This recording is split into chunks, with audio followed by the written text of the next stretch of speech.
Hey everyone and welcome. You know that feeling when you're looking at a whole bunch of information and it just feels messy? Like total chaos?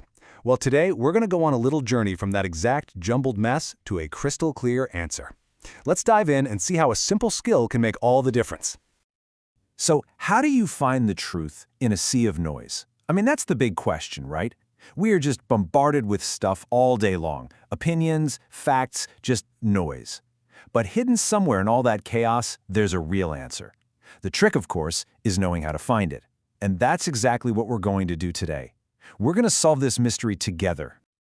All right, so our story today doesn't start in some fancy, high-tech lab with supercomputers. Nope, it starts in a pretty ordinary classroom.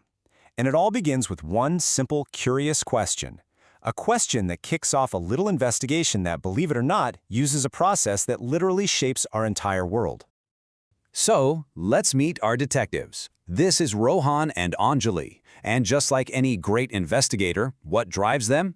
Curiosity. They've got a question, a real question about their world, and they are not going to rest until they find a real, solid, evidence-based answer. And here it is, their mission plain and simple. They're not just guessing, right? They don't care what they think is the most popular subject. They want to find out the facts. And you know, this is absolutely the most important first step in any kind of investigation. You have to ask a clear question. Okay, so they've got their question locked and loaded. Now it's time for Rohan and Anjali to go out and collect their evidence, their clues.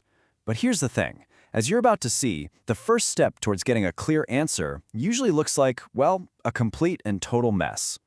What they're collecting has a name. It's called raw data. The best way to think about it is like a detective interviewing a bunch of eyewitnesses. You get all these different stories and details, but it's just a jumble. It's all there, but it's unprocessed. And honestly, it's not very useful.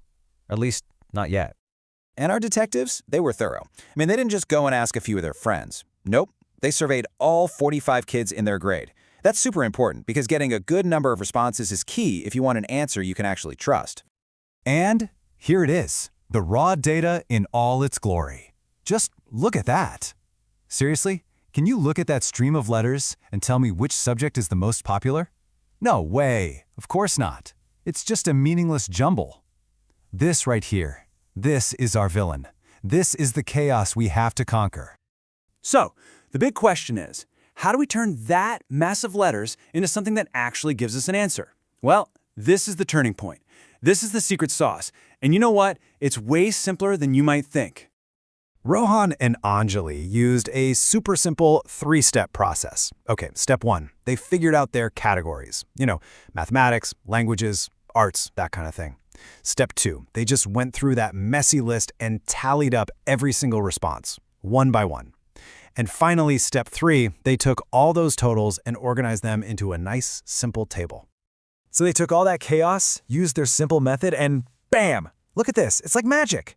Just think back to that crazy string of letters a second ago, and now look at this clean, simple table. The amazing part is, it's the exact same information. But now it's organized. Now it has meaning. We've literally turned chaos into clarity. Okay, so the hard work is done. All the clues are organized. Now for the fun part. Let's solve this mystery and see what the numbers are really telling us. And this is where things get really cool, because this shows you the power of just seeing the data. The second you look at this bar chart, the answer just jumps out at you, doesn't it? You don't even have to read the numbers. Your brain just sees that one bar is taller than all the others. And just like that, you know physical education is the clear winner. So simple. So there you have it. We have our definitive answer. The most liked subject, physical education. And the least liked subjects are actually a tie between languages and the world around us. Mystery solved. And it's all thanks to that simple, organized process. Okay, so yeah, this was a fun little classroom project. But the real reason we're talking about this, the big takeaway, is that this simple skill, taking a mess of raw data and turning it into a clear answer, is honestly one of the most powerful skills you can have in the world today. I mean, really think about it. Those same three simple steps Rohan and Anjali used, categories, tallying, organizing, that exact same process is how we get election polls. It's how big companies figure out what products you're going to buy. It's the secret behind your movie recommendations on streaming services. It's even how scientists make incredible discoveries. It all comes back to those same basic steps. The source material actually has this perfect example with ice colas. Imagine a company wants to sell a new flavor. They're not just going to guess, right? That's a huge gamble. Instead, they do exactly what Rohan and Anjali did. They collect the data, find the most popular flavor, and then they make it. This simple little skill drives massive billion-dollar business decisions every single day. And that really brings us to the most important part. We've seen the whole journey, from a confusing mess of letters to a clear, solid answer. So now you know the secret. You have the tools. You know the method. So the only question left is, what are you curious about? What simple question about your world are you going to answer next, now that you have this power to turn chaos into clarity?